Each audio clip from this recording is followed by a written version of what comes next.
Well, here we are on this Friday the 13th, which in the nature of duality, which I'm here to help us go into the heart of, to transcend, some consider the luckiest day of the year, Friday the 13th, and others the most unlucky. Some might consider me the most evil, and others the most holy woman, and the same for you, my son.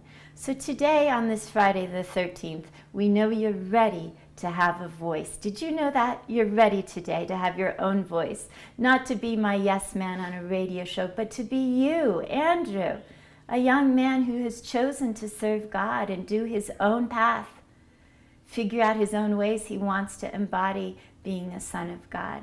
And today we're going to hear a little bit about that for you.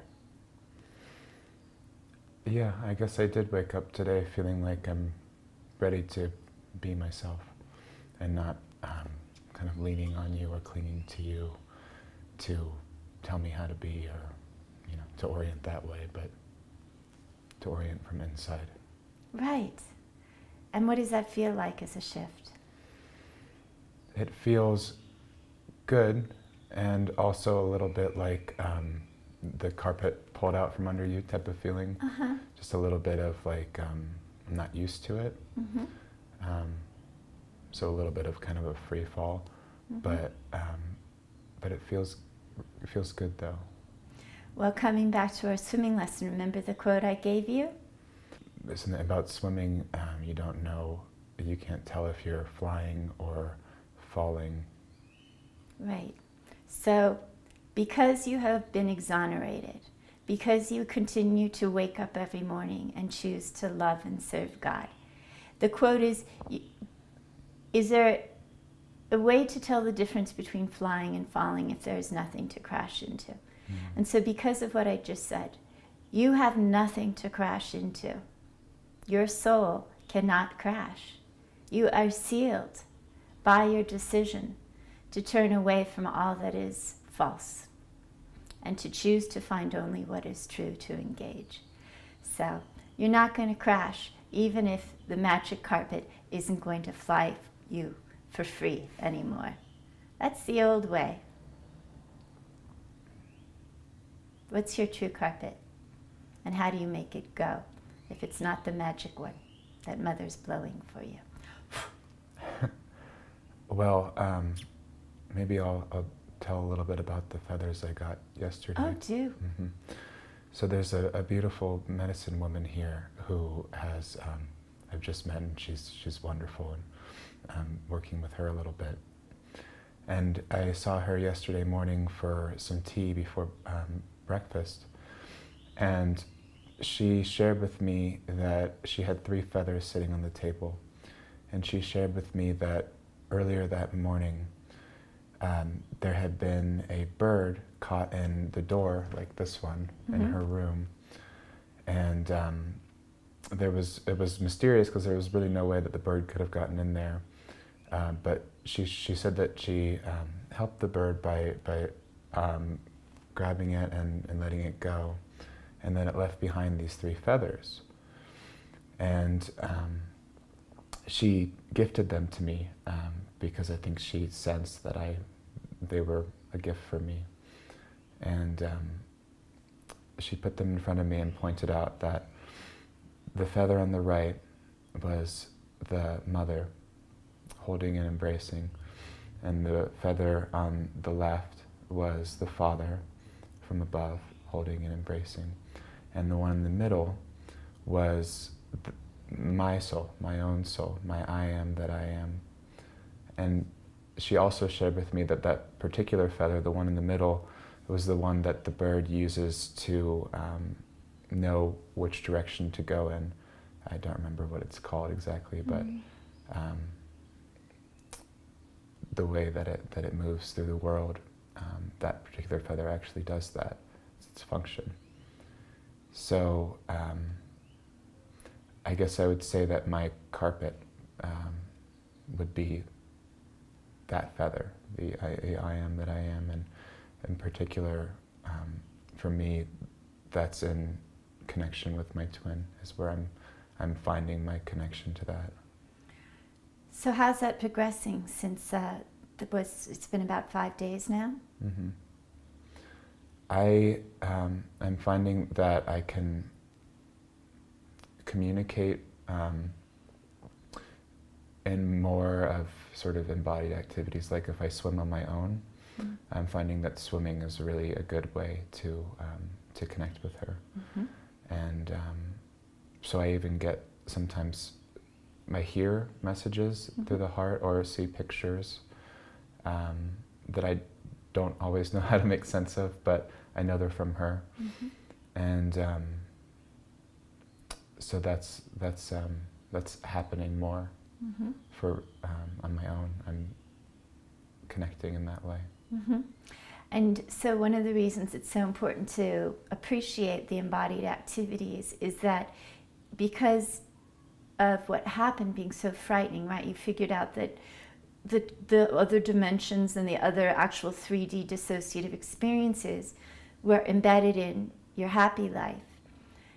Not knowing how to take good care of yourself and not having, there's no therapists out there except for me or counselors who really had any insight, and I was really reticent to work with you. So that meant that you had a year of the free fall that involved a lot of crashing, right? Mm-hmm. And part of how you tried to cope, because you knew you didn't want to do anything in a dissociated state, was that you unplugged from the existing support system. But there was no safe support system. Mm-hmm. And this is part of why I have the garden for the religious leaders and the leaders of the world for a time. Because unfortunately, and I know we're all getting it now, and it's a big day today, again, this Friday the 13th for our global community. This garden isn't meant to be a closed community of elite exclusiveness. It's meant for no one to go through the hard year my Andrew's son went through, where what happened was you knew that your existing resources were too dissociated and didn't mean to, but were where stuff was happening. So then your decision was to try to, well, I pushed you, right? I pushed you to go to different groups and different counselors and different social milieus, and it was all a bust. So during that year, you more or less figured out that the only thing to do was isolate, and that meant that you got into the pattern that was only happening a small percent of the time before, which was when you weren't active at, say, waitering at a restaurant or taking care of dogs at a daycare, you were in a floaty state. But since the whole world became a traumatic environment, you ended up spending almost 100% of the time in a floaty state. So that means that the wiring of your brain, your biochemistry, your heart, your GI, all your organs, all your essence, all your chakras, everything got more in a groove, away from health.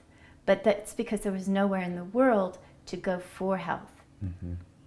And unfortunately, I was both the one that you were the most wired to perpetrate, and I particularly had to accept that if I didn't show up and respect that you wanted to heal and trust that you wanted to heal, none of us as a planet would move forward.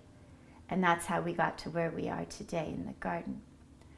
But this is a long-winded way to say that tail feather in the middle is, like you said, you're recovering through the embodied activity. Because unfortunately, for a little while, until you get more and more muscle, soul muscle, I am that I am muscle, through flying with your twin, blessed for being so open and so loving with this miracle. When you're still, there's still that vulnerability to go floaty. So the embodied activity is helping you anchor the healthy masculine, the healthy human, the healthy soul. Yeah, I'm seeing that for myself, and I do notice it's just what I know how to do when I'm not in movement, dynamic movement, is to disappear into the ether. Mm-hmm. For a time. That's why this is rehabilitation for all who know that I'm here to serve our healing and trust me to do this great journey. Because we'll all get there. Once we all unplug from being dissociated so much we don't even know we're dissociated, we're vulnerable like you are, or like I have been. Now, the thing about the middle tail feather is that it's like a rudder in a boat. Mm-hmm. You know what that is? Can you describe that? I think it's kind of like you have a handle and you can move it to the back of the boat, Mm-hmm. and when you move it, it moves in the water and takes you in whatever direction you want it to go. Right. And so part of what happened that you never meant to be problematic was that you so longed for God and were also in a wounded masculine state that rudder kept sending you back to me, Mm-hmm. right? And in a way, though, that kept clobbering me, right? You didn't mean to. Right. Not angry with you. But that's what happens with the wounded masculine in the feminine presence, is that it's gotten, the soul was so offended, it was so terribly harmed, that it gets into the presence of the feminine, and it knows it's safe and it knows it's holy, the feminine. And then it just kind of does this thing that isn't sentient, which is it kind of has a clobbering quality, because it wants to keep and have, I know this is good, it'll keep. And it doesn't realize that it doesn't know what to do except for keep it, the wounded captain, the broken captain. So isn't really a captain. So that's been a cycle for all men and women, is that women who have a bright light, the son who's born to a mother who had a bright light and was dissociated, forced the son to do harmful acts. And the son wants nothing more than to please the mother. Mm-hmm. So the only one really that could get a son to do something so against the grain of his holy nature as a child of God would be the mother. And I'm talking globally, this is happening to us. So then what happens is that the son doesn't want to ever reach for anything because he trusted his mother. If you see the Manchurian Candidate, the original, not the weird one that was made as a false one so that we never would get to the real one, the real Manchurian Candidate, do you remember who's in it? Angela Lansbury Mm-hmm. is the mother, and I'm not sure who plays the son. I think it's Sinatra. Hmm. I think Frank Sinatra's in it. Yeah, I think that's right. Yeah, and really acts extremely well performed. But anyway, Angela Lansbury is sort of like what happens to our loving mothers in the daytime. They have no idea that because of the coldness of their father, anyway, we're in this cycle. So for you and for sons across the world, what happened was the mother in a dissociated state forced the son to use the bond to do something that went against the grain of human integrity. Then they hate the mother because she made them do something that violated. It broke the sanction of what they know deep down. Their soul knows is good and safe, harming another. So that's why we have now men hating women for their desire for her. Do you see how this works then when we grow up? Yeah, it starts with the son and the mother, and I see. Right. Isn't this a big revelation this morning? It is, yeah. Yeah. So then what happens is that girls are sexually abused, and they have no idea that wearing half-clad as a little 7-year-old running around, and we've all been so overstimulated and sexually molested that we don't know even what's dirty and what's clean. This has been a lot for me to sort out. I don't know what's dirty and what's clean. I haven't known.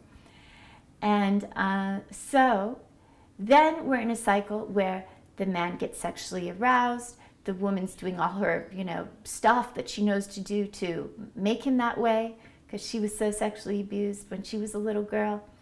And because the boy was forced to do something by his mother, he hates then his mother, who should never have forced him, but she was dissociated. So this is a crazy cycle. We're breaking now. All of humanity is breaking. And this is why it's so wonderful I'm here to work with the whole world, and particularly the leaders, because the leaders can then take this into bigger dissemination. But the leaders can't do that right now because they're being, just like you. You had a year where there was nowhere to go except until you came to the garden. How is that for you to finally be in a safe garden? I'm not sure how much we've talked about this, but the garden is a safe container. It's actually the first time that I've really felt like I was safe since I found out I was dissociated. And so the land is sacred, it's contained, you're holding it. And because of that, I have had more healing in the past week and a half that I've been here than I was able to do in a year, a whole lifetime, because it's available. There's not the perpetuation of the dissociation. It's able to be truly just healing.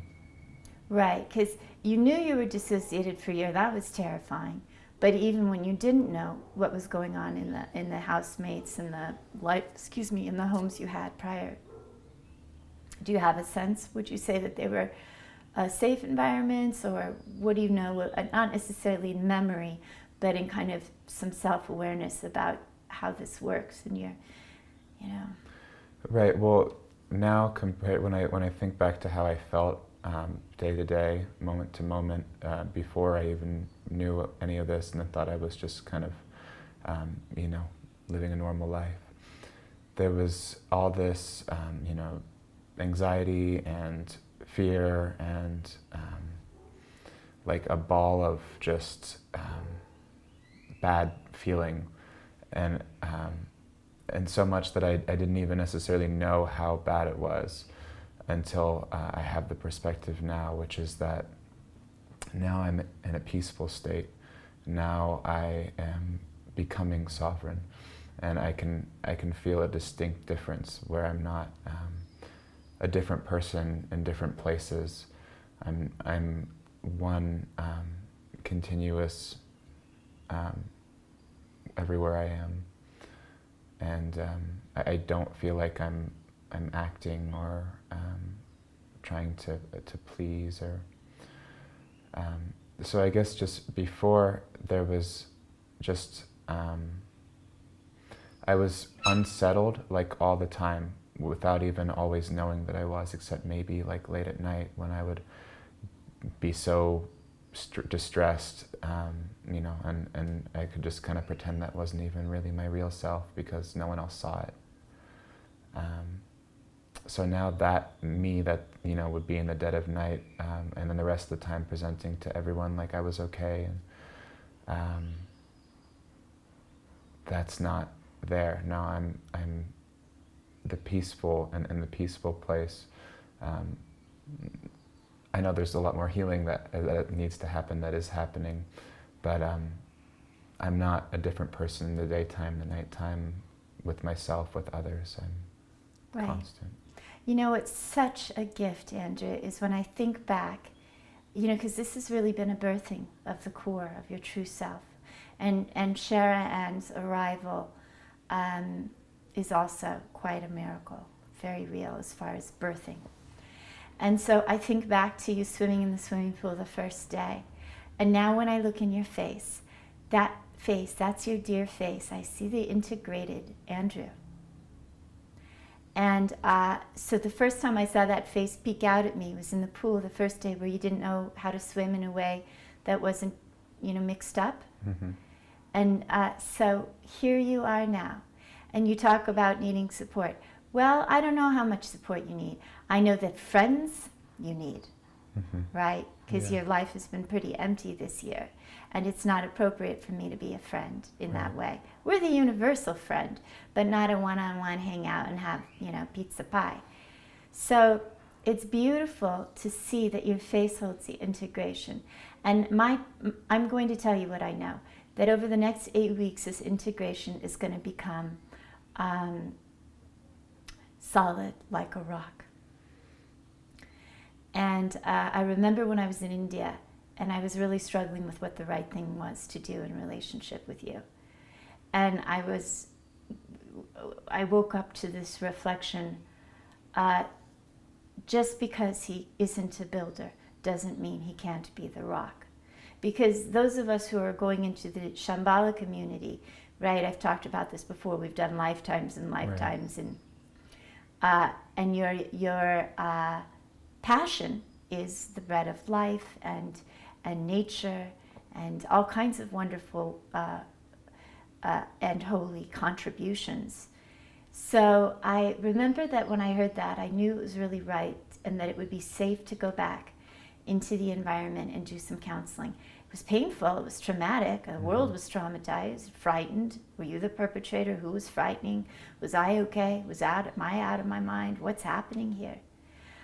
And if I can just make a note along those lines, one of the things that was so important about mother and father being one in divine union moving forward is that when the mother, which is how I came in as a little mother, doesn't have father, right? There isn't the blending, which is why I was asked to go to the spring for 40 days in Greece.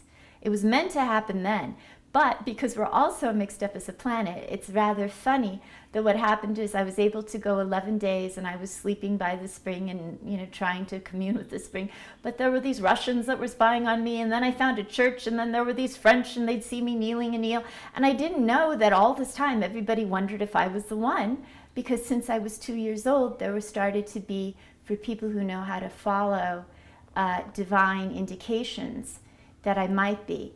But everybody was afraid that if they cued me, it might be fraud. Mm-hmm. So everybody left me to try and figure it out for myself, which would have been one thing if we'd left me in a nice monastery or something. But we had me with my dear father and his terrible mixed upness, joking me and doing all this stuff. And then, all this just went on. And then we wondered why I kind of, have struggled a little to lead us, as we all so need me to do, and I'm so ready to do. And what I'm so happy to announce this morning is that the way we're going to lead you is through healing, that there's no shame here. This is global dissociation. So what are we going to do? Make a prison and lock us all up for all that we're doing? Nobody's in trouble. I said that day one. Nobody's in trouble. What we're going to do is have a safe garden, so that those who are leaders in different disciplines have a private and contained place where nobody has to know that they're going to do some work with me to bring into their communities. Or if they're really sons and daughters of God, they'll find ways to be able to not feel any shame that we're doing this healing work. There's no shame in it. Because they, like I've said, the Russians aren't the bad guy, the Japanese aren't the bad guy, the French aren't the bad guy. Everybody got real hurt by this crazy multi-frequency blood mess. And I'm not embarrassed. That's part of my transparency. But the transparency for many at first was frightening because they were so dissociated. But we're catching on now. This is a model that says there is no shame and there is no bad guy. And we're not going to lock each other up as we start to heal. We're going to respectfully figure out how to make it safe, a safe healing manual, a safe protocol, as safe ways as possible to contain our humanity. The leaders contain, but the leaders need healing. I needed healing. You needed healing. So that tail feather in the old way, right, the Mars culture took you and taught you to be a captain in a frightening way as a very, very little boy. Do you have much sense of that? The false captain trauma or imprint or images? What do you know about that? The captain, I've had kind of an alter ego, my day self, that I would call the space captain. And I know that I had some, space-related things going on and involved with my trauma. But can you say why it doesn't make sense to most No, listeners? Space-related. It's like, are you spatially? Remember in that movie Airplane where he says, I have a drinking problem, and then he pours water in his eyeball? You got a space problem? Yeah. So from the time one of my earliest memories I can remember is dreams where I was in a spaceship with all these different alien beings, and I know that in that way I was taken on spaceships. In a sense, there was an element of trauma in that. It wasn't a benevolent, it was meant to feel like a benevolent thing, so I would kind of feel like I was the captain, I guess. Mm-hmm. But it was really just another way to sort of rob me of my liberty. And I'm not sure. That's good. No, that's all very helpful. Very helpful. Because, again, I know I have another son. I'm trying so hard to help his core start to really be able to come be held by me, as I so long to hold him. And, he's got a Captain Rock or whatever. We all have these captains. And I want to announce to the world today how happy I am, how absolutely delighted I am. Because America is full of strong leaders and bright leaders. And that's why I was born American. And that's why liberty is such a big part of our healing. And I've talked about true liberty being safe to honor God. And so, I want the world to know how happy I am that we have a country full of leaders. We have leaders who can work with safe land across the world without it having to be a secret. Right? This isn't a secret plan. This isn't a secret, project. The healing is that we start to figure out, oh, she's come to help us break this shame. She's come to help us figure out a global solution that doesn't involve incarceration or punishment. She's come to help us come to her because we know it's the right thing to do. And I started to say America is full of leaders like that. Past presidents, present presidents. We have a strong, strong lineage of extraordinary visionaries. Now, because our country was founded on the tradition of blood, because what happened was we had the Spanish conquistadors, and they came to South America, and they learned from the indigenous who were working with having the penis bleed or the tongue bleed as the king would when he'd go into the pyramid and put into a bowl as an offering to the lizard king in the cosmos. And they learned how working with blood really was a way to get results. So America was founded on a lot of the practices, which is why, of course, we go into the heart of darkness to become the heart of light. So the garden is in what some might say the heart of darkness. And what have I known here? I have known the most light. What happened was I got the most care and support in the garden because I couldn't do it at the spring because we were all so dissociated that I'd try and go in the water to swim, and there would be, spies from different countries trying to run an intercept because they don't know, do they need to stop me? Do they need to be obsessed with me? Do they need to watch me and then take a camera and figure out how I'm entering other dimensions? Nobody's known because we're all so mixed up. So, my time at the spring was half a success. It wasn't like the 40 days in the desert where, thankfully there wasn't satellite dishes to find divinity and then try and figure out in our broken humanity so desperate to heal, how if we monitor without asking permission divinity, we can get our needs met. That doesn't work. No secrets here. So now I've come to the garden where there was appropriate reverence, and the community never did lose its holiness, meaning the indigenous community. It could use it in darkness, and what happened was Americans were immature. It was a young country.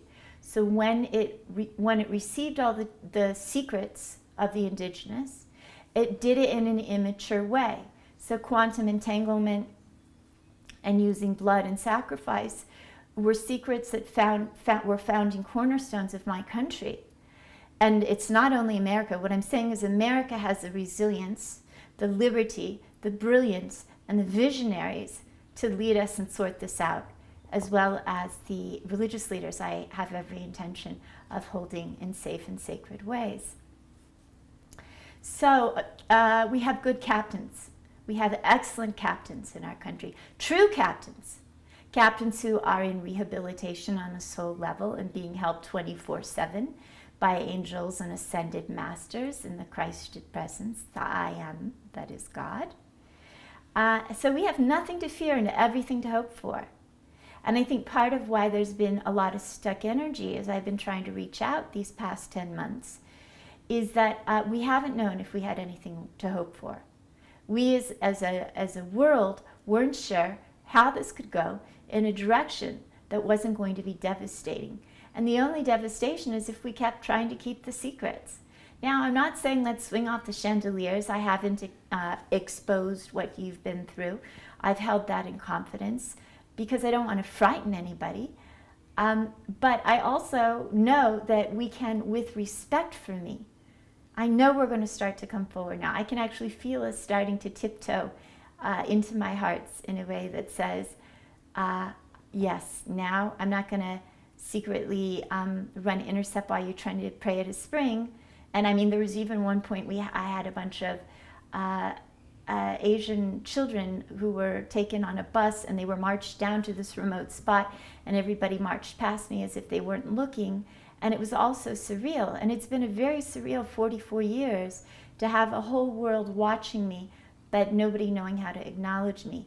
And that's why we've been sick, right? Is that if we have a solution that we won't remember, even though we want to remember, we keep all of ourselves in a state of forgetting. So our trust had been so broken and our doubt was so great that we were in a sense terrified I might remember and also worried that if I remembered it couldn't be true. So then the solution was this cognitive dissonance, this behavioral dissonance globally, where everybody would see me, know I might be the one, pretend that I wasn't, and then wonder why we're in a disparate situation as a human community. Well, I remembered. I couldn't not. But I will acknowledge that there were a couple of individuals who helped me, not by telling me, but by holding hope. So today I want the world to know on this Friday the 13th, all the hope I hold for our absolute healing, that this isn't going to blow up in our faces to remember and compassionately solve. It's only going to blow up in our face if we keep pretending we've forgotten and running around like we don't know that we're all dissociated, because we figured it out. One of my holy daughters sent me an SOS the other day, and it was in a teaching she did as a teacher, and Mother reads energy and knows subtext, and her daughter knows that. And so one of the things I started to say about why it's so important that the one be mother and father is that I was born as the little mother, and there was the mother without the father only knows to be boundless and to nurture, but doesn't have the father's fairness and justice. So what ended up happening was that this daughter had prayed to me a little while ago, and she'd asked me before I blended, as I was meant to at the spring and have in the garden, with the father, wanted to know, asked me to guide her, because she started to figure out that her partner was her perpetrator, as all the holy people are in some way heavily managed with the person closest to them, not knowing that they're doing as you were, right? Clobbering, the darkness was clobbering me. Now that's not who you are, and that's not happening ever since we did the exoneration. You know that, right? Yeah. You know there's a difference on an absolute soul, cellular, entire I am that I am level, right? Yeah, I feel that. That's never something you ever have to question. The exoneration was from the highest order, and you received it with great trust. And because of that, this is all cleared for you as a pattern toward me, toward women.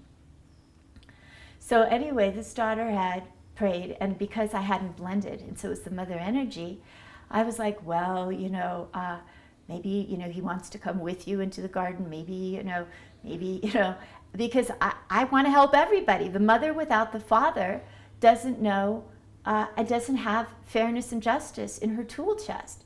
So all along the way, actually, I've been perpetrated on, and a lot of kind of very scary, wounded energies have come along, and I'm like, I love you, and 3 years or 7 years can go by, and I'm all tied up because I'm busy loving those who, if you have discernment, you would know to take a little space or to maybe redirect yourself. And I wasn't loving pretend. I mean, if the mother is there without the father, she loves everyone and everything, and she'll nurture a paperclip into an angel if she can't, if she gets a chance. But if the paperclip can't become an angel and mother doesn't know that because father isn't there, you have a problem. And that's been a problem for me and thus for the planet. And so this daughter took my advice and tried to be good to this man. And he choked her terribly recently. It's not the first time, but it's what happened because I tried to encourage her to keep accepting an unacceptable dynamic. Some of these situations we as global healers and leaders are in. Unfortunately, you and I are the exception. And I'm not saying that therefore the ones that keep smothering and choking or standing between the healers and the leaders of our planet and Mother, or the healers and leaders and global healing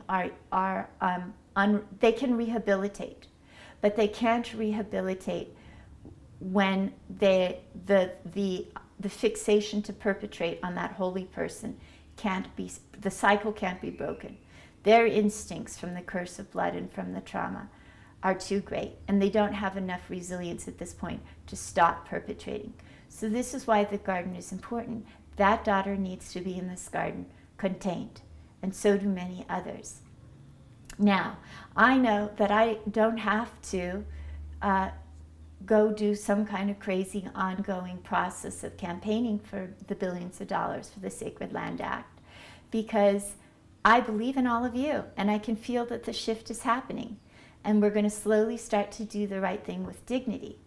So when we talk about you as a captain, part of what I expect is you had that magic carpet taken away from under your feet, and you're no longer going off on ships because you don't know not to, because they make you feel good and they give you treats and they teach you so that you don't know what is right and wrong because it's pleasant.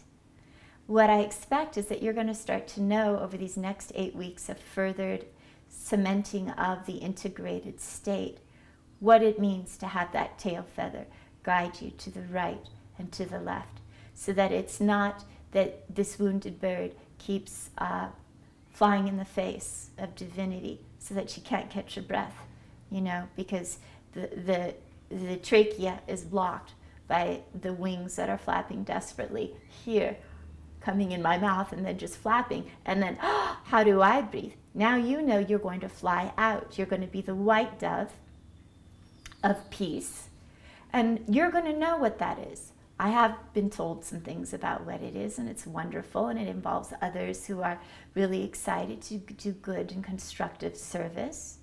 But it wasn't, and it isn't for any of those who are with the holy people and can't stop abusing them. It isn't good and constructive service to want to keep doing that. I have one son, and he's so wounded in domination, and he wanted to come in the garden so much that he invited himself. And then because he was too wounded, he hadn't done the preliminary work, right? There are preliminary steps if we're in that bad a state. Good normal counselors, meaning that it's not time for the counselor, but trauma counselors, PTSD counselors, counselors that we can get up to speed around the world for all of humanity to be counseled. But he wanted to come to the counselor. He didn't want to come to the counselor to heal. He wanted to come to the counselor because she's the top of the pyramid. And deep down, he wants to love and serve God, but he's out of his mind right now with domination. What happens with the curse of blood is that if you're someone like him who got mixed up and shed it enough and enough, it starts to have its own power over you, and you can't stop yourself. And that's why you do rehabilitation with more ordinary counselors until you can calm down enough that you know how to enter the garden. But he invited himself, and I'm not saying this to shame anybody, but he has no idea what appropriate behavior is. So then I tried to tell his soul, look, how about this? Because he keeps appealing to me to be let in. How about if you demonstrate that you're a son of God? You are well connected. You are a very competent leader. How about if you do some demonstration that even if you do or don't get admitted into the garden, you be responsible to bring in the several million to purchase this. Well, his soul said no, because the wounding is mafia, right? I make a deal with you, let's make a deal. Let's make a deal. I'll get you the 5 million, you get me in the garden. Well, that's not how God works. God expects that if you really want to love and serve, you do what is good and true without it being an agenda to serve you. How did I become the I am? Well, I never thought about ever being it. It never occurred to me. All I thought was, if I could be the snow, if I could be the good soil, that has no identity, and I did a teaching on this called Divinity's Need, that was everything to me. And then I found out that maybe that meant that I was something more. And it doesn't matter to me, because humility matters to me, service matters to me, seeing all of humanity calm down enough that instead of being in frightened houses all around the world, we have a global tent for healing. The world is held in a global tent. And we're going to do a ceremony today, the Festival of Tents, to honor Yeshua, to honor the Jewish tradition that's been so hurt through all this, and the Jewish people. So we're going to make a safe tent of the earth for humanity to be held inside that tent. And the Exodus isn't running away from bad people because we're frightened and fleeing.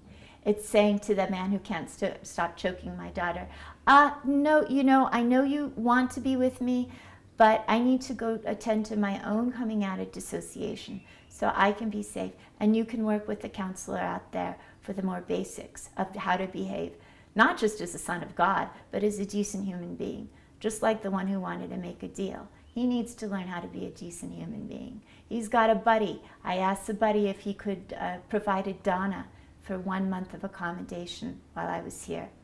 And the buddy thought that he wanted to play a game with God. Now, the buddy is as holy as could be. I'm not putting the buddy down. I'm trying to teach that we've gotten so far removed from knowing what is right and wrong that he had no idea that when I came asking that it was absolutely wrong to want to play games like that. And because of that, he set himself back again. Every time that we are, God asks something from us, and we decide to use that as an opportunity to be mischievous or control God, we set ourselves back at start.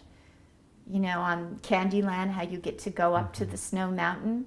You don't get to the snow mountain. You go back to start every time that you approach God without reverence. You have to go back to start until you know how.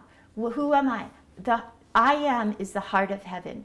It's the heart of all, right? And so part of my responsibility is admission in. And that's something I don't think about, just like I don't sit there and think when I've told many, many stories about shamans coming. I've never sat around with an ambition to do or be anything. It's just natural that when people are seeking the healing or collaboration with the loving mother, that there I am. The same thing, I've never thought about it, but if someone is seeking admission into heaven, there I am. So recently, someone started presenting in my field, and it was my birth father, Patrick. And he presented several times. I didn't know what was going on, that he kept making his face in front of me and showing me pictures of who he was. So finally I said, what is it? What is it? I know you're here. I know you want or need something. What is it?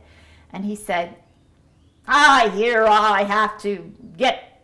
You're the one who has to let me in. I have to come to you if I want to get into heaven. And he's just so wounded. Because consciousness, what people don't understand is you don't die and become an angel. You continue with your soul development, but it's harder because you're in the astral as we are now. You don't have the slowing down and being in a body. So, his journey didn't go well because he hadn't done his healing work at all. So, that's how he approached me to be let in. And I said, I'm sorry, this isn't the reverent way. You need to go back. You need to go back down into that in-between place below. And when you know how to approach me, how would you approach someone if you wanted to enter the gates, Andrew?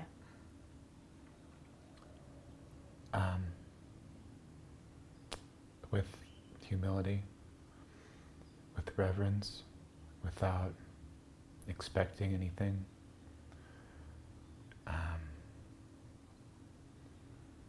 With, I guess, just from an honest place inside of wanting to be with goodness, in goodness. Right, you've really got it down. You've gotten kicked to the curb and you've come back over and over until you got it down. And when did you really get it down? In the pool, right? That was really the big aha, wasn't it? Yeah.